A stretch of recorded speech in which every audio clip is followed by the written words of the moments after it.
Hey folks, here's the last installment for what this is all going to look like before it gets tossed in the fridge.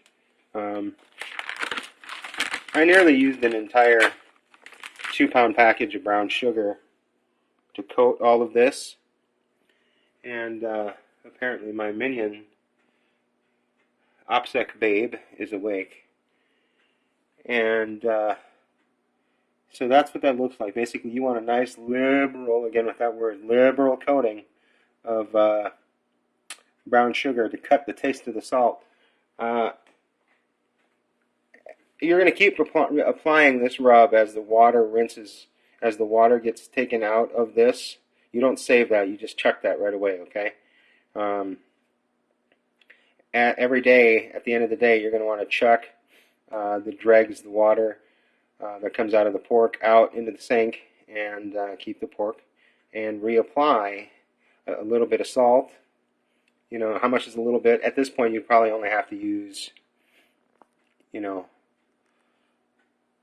like 1/3 of a cup of salt, maybe even 1/4 of a cup, just on the top as a patina.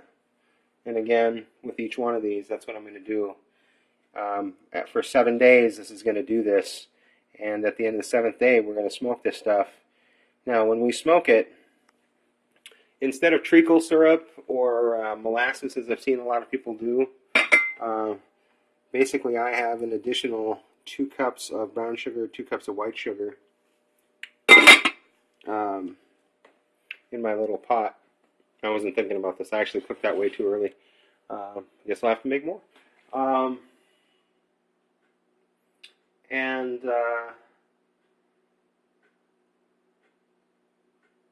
We're going to apply that stuff to the final rendition of the pork here before we throw it in the smoker, and we're going to cover it all with a liberal dusting of peppercorns and any other additional spices we deem appropriate. Probably a little bit of rosemary.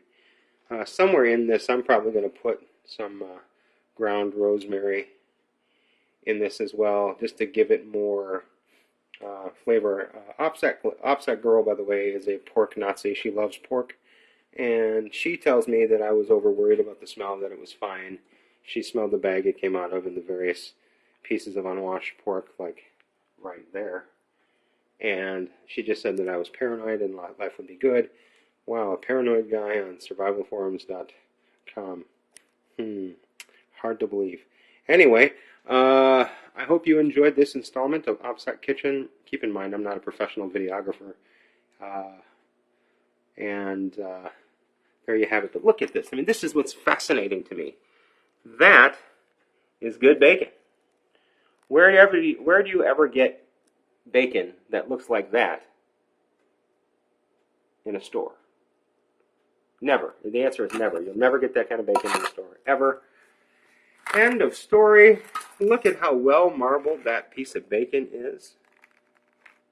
Huh? Look at that sexy goodness. Huh? Look at that big Johnson right there. Look at that big pork. Yeah, look at that big pile of pork right there. Good.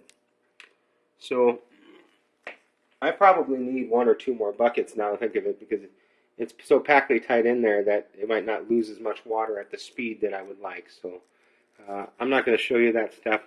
I'm just going to do it. I will post more in the interim. I'll probably post in a day or 2 about what's happening with the pork, what you should expect, etc., etc. You guys have a good one. Talk to you soon. Bye.